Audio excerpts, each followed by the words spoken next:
बेटी पतो भइलु तो बेटी पतो के चाल चलन सीख है हई गर्मी देखाओ तो हमारा के मोच बाबे हमारा अब ओइठन बा ताहारा हम रहब घर में तू जेबू बाहरा तू जेबू करे ऑफिस में नौकरी आ केहू से बतिएबू हमार देह झोंकरी यही ना सही से लगैबू तू मितरी हम रहम होइए ना तू गेल मरबू भीतरी हमके सिखावत तारू पढ़े के काकाहारा हम रहम घर में तू जेबू बाहरा आटा चाउर भेज करलू घर में दल घुसरी आ झूठे कहलू घर में डोंट करे मुसरी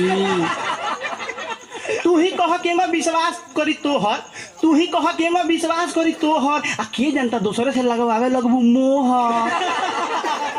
सोचलू कि रही ना केहू के पहारा हम रहे घर में तू जेबू बाहरा तू वहाँ जाके खैबू आलू गोभी भांटा हम यहाँ रह के डोलाम का घंटा यहाँ हमार मन छपटाई करी कूब आ तू वहाँ केरा लीलबू हो गुब कहीं होई रात तहार कहीं हो बिन सहारा हम रहब घर में तू जेबू बाहरा केहू से कहेलू हमर निक नइखे पति आ कावना गुण पर तहारा के बूझी हम सती चाहेलू उड़ाई हम छूटा गुल सहारा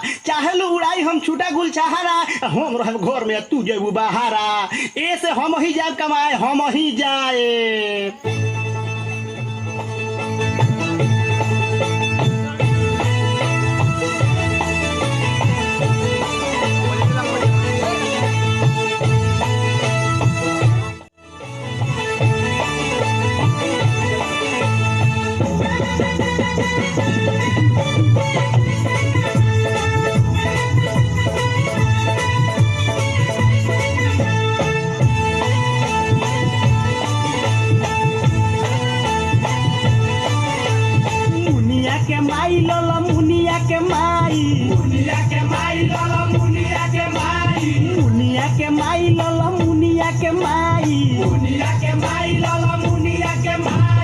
अरे सुनो तारू हो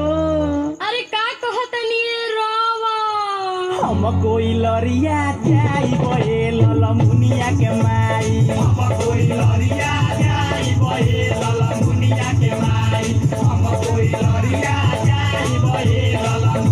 जेहु तू प्यार जेबा कोई लरिया हो जेबा कोई लरिया जेहु तू प्यार करे जेबा कोई लरिया हो जेबा कोई लरिया अरे ना दादा ना अच्छा ऊ काहे हो करिया बदन होए जाई ए भक्का भेला रुके भाई करिया बदन होए जाई ए भक्का भेला रुके भाई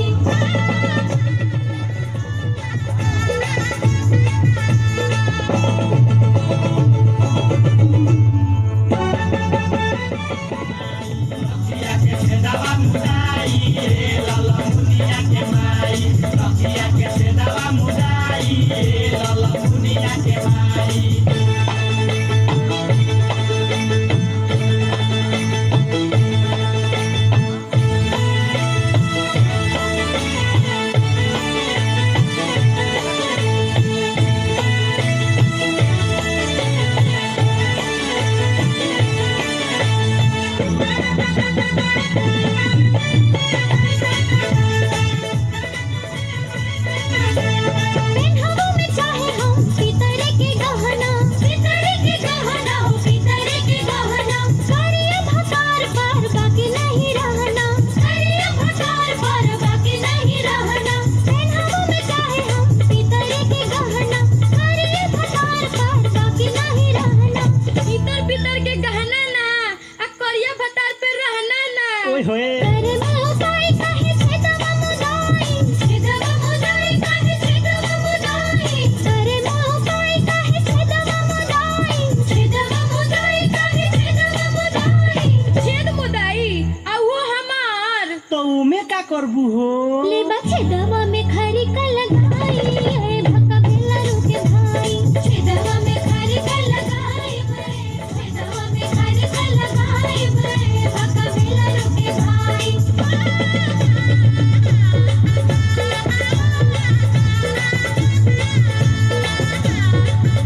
आचारा में बतिया जे कहनी